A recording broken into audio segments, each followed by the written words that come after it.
आप अभी बाइक लेके कहाँ जा रहे हो? बाइक लेके आ रहे हैं यहाँ पे। देखिए साथ में झंडा है, ये बाइक है और किसान आंदोलन में आए हैं किसानों का समर्थन करने। हालांकि डे 1 से है, लेकिन ये गांव से आई है बाइक। झंडा लगा हुआ है, देश की शान है झंडा, सबको पता है। और किसान भी देश की शान है, जिसको आज मिटाया जा रहा है। उसके खिलाफ, सरकार के खिलाफ, जो सरकार की नीतियाँ हैं, जो कानून हैं, उसके खिलाफ यहाँ खड़े हैं। हम 4 महीने से खड़े हैं, बैठे हैं और बैठे रहेंगे।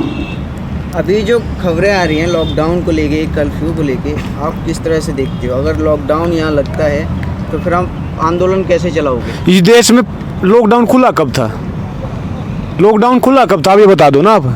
जो गरीब किसान, मजदूर, पिछड़ा, दलित, आदिवासी, अल्पसंख्यक महिला हैं, क्या उनके लिए खुला हुआ देश? नहीं, अगर लॉकडाउन लगता है तो आपको नहीं लगता है कि किसान आंदोलन खत्म हो जाएगा? लॉकडाउन लगता नहीं, लगाया जाएगा षड्यंत्र के तहत, कंस्पारेसी की तरह है, जानबूझ के आंदोलन को खत्म करने के लिए इनकी साजिश है।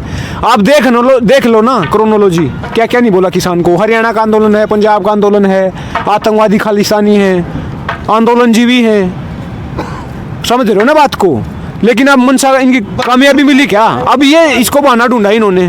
2 मई तक कुछ नहीं होगा। 2 मई तक जब तक सरकार नहीं बन जाएगी ना 5 राज्यों में, हालांकि इनकी नहीं बनने वाली है, क्योंकि वहाँ भी वो तो दावा कर रहे हैं। दावा करने तो वो तो पता नहीं। दावा तो इस चीज़ का भी किया था कि 2022 तक किसानों की आय दुगनी हो जाएगी। एक तो आप मुझे बता दो पहले, आज कितनी है? आज 100 रुपये है, कल 200 करेंगे। ये तो बता दो, दुगनी तो तब करोगे आप। आज 2021-22 ही आ चुका है, क्या फ़र्क है? बता दो कितनी आय दुगनी हुई है। जो डीएपी का कट्टा था, आज ताज़ा खबर आई है, डीएपी डाई अमोनियम फास्फोट, जो खेत में यूज होता है, वो 1200 रुपये का था, उसको 1900 रुपये कर दिया है। तो जो कॉस्ट होती है ना, वो दुगनी हो गई है, भाव नहीं दुगना हुआ, आय दुगनी नहीं हुई है।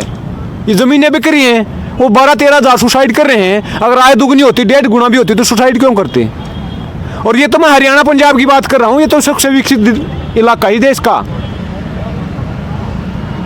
अच्छी पैदावार होती है, अच्छी ज़मीन है, पानी है, सिंचाई की सुविधा है, क्योंकि सिंधु और गंगा के मैदान हैं। हरित क्रांति यहीं पे लागू हुई थी। केवल इस रीजन को एमएसपी मिलता है 6% किसानों को। तो पूरा देश तो जंगल है ना, उनको तो कुछ नहीं मिलता। सबसे ज़्यादा migrant labour UP, Bihar, Bengal से होते हैं। कहाँ, कौन से होते हैं वो माइग्रेंट लेबर? एग्रीकल्चर रिफ्यूजी होते हैं, जो एग्रीकल्चर से निकल के वहाँ शहरों में जाते हैं। जो दिल्ली, मुंबई में सड़कों के किनारे सोते मिलेंगे, जो एग्रीकल्चर वाले मजदूर होते हैं, वो जो खेती को छोड़ के आते हैं। कहीं ना कहीं लॉकडाउन को लेके डर नहीं है लोगों में? डर तो सरकार के मन में है कि ये आंदोलन खतरा बन चुका है, उनकी इमेज डाउन हो रही है। विदेशों में भी जा चुका आंदोलन, पूरे देश में, वर्ल्ड में इसकी पूरी प्रचार प्रसार हो रहा है। सबको पता चल गया है कि इस देश में अत्याचार हो रहा है। जो डिसेंटर है, जो गलत तरीके से कानून पास किए जाते हैं, नीतियाँ पास की जाती हैं, उसके खिलाफ कोई आवाज़ उठाएगा तो जेल में डाला जाएगा। उसको गलत तरीके से, मतलब उसको के साथ व्यवहार किया जाएगा। आप देख लो, मैं बोला ना क्या क्या बोला है। आतंकवादी बोल रहे हैं, हमने देश को पाल दिया। अन्नदाता को आतंकवादी बोल रहे हैं। इस देश में अगर आप अनाज, दालें, घी, दूध जो भी खाते हो ना, तो किसानों की वजह से, हमारी वजह से देश भूखा मरता था।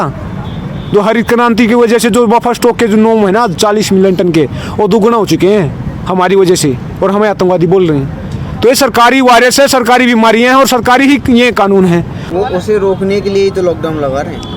तो रोकने के लिए लॉकडाउन लगा लो ना। पहले भी तो 1 साल लगाया था, तब क्या हुआ? 1 साल तक लगा लिया, तब कौन सा कम हो गए? जब ये रैलियाँ कर रहे हैं, इलेक्शन की रैलियाँ कर रहे हैं, तब कहाँ जाता है लॉकडाउन? कहाँ जाती है सोशल डिस्टेंसिंग? बंगाल में चुनाव हो रहा है, आप तो देख ही रहो। आप स्थानीय चुनाव हुआ था हैदराबाद में, डीडीसी का, जम्मू कश्मीर, वहाँ भी सारी सरकार उठ के गई थी, रैलियाँ कर रहे थे। अक्टूबर नवंबर में बिहार में चुनाव था, उस टाइम पे सबसे पीक पे थे केसेस।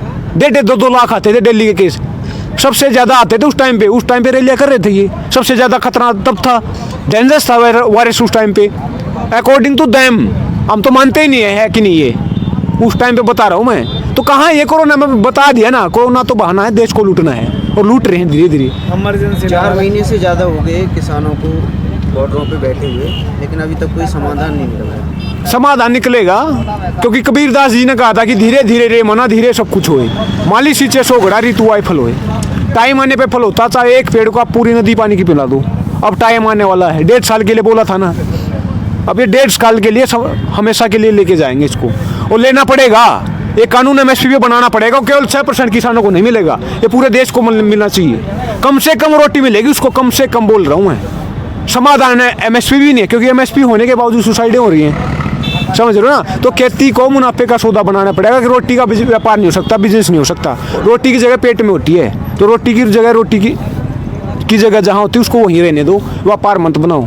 अंत में यही कहना चाहूँगा मैं, जो आज इस देश में पूंजीवाद लागू किया जा रहा है उसको खत्म करना होगा। पूंजीवादी सरकारें जो चल रही हैं, जो कैपिटलिस्ट मॉडल इस देश में थोपना चाहती हैं ज़बरदस्ती, उसको हटाना पड़ेगा।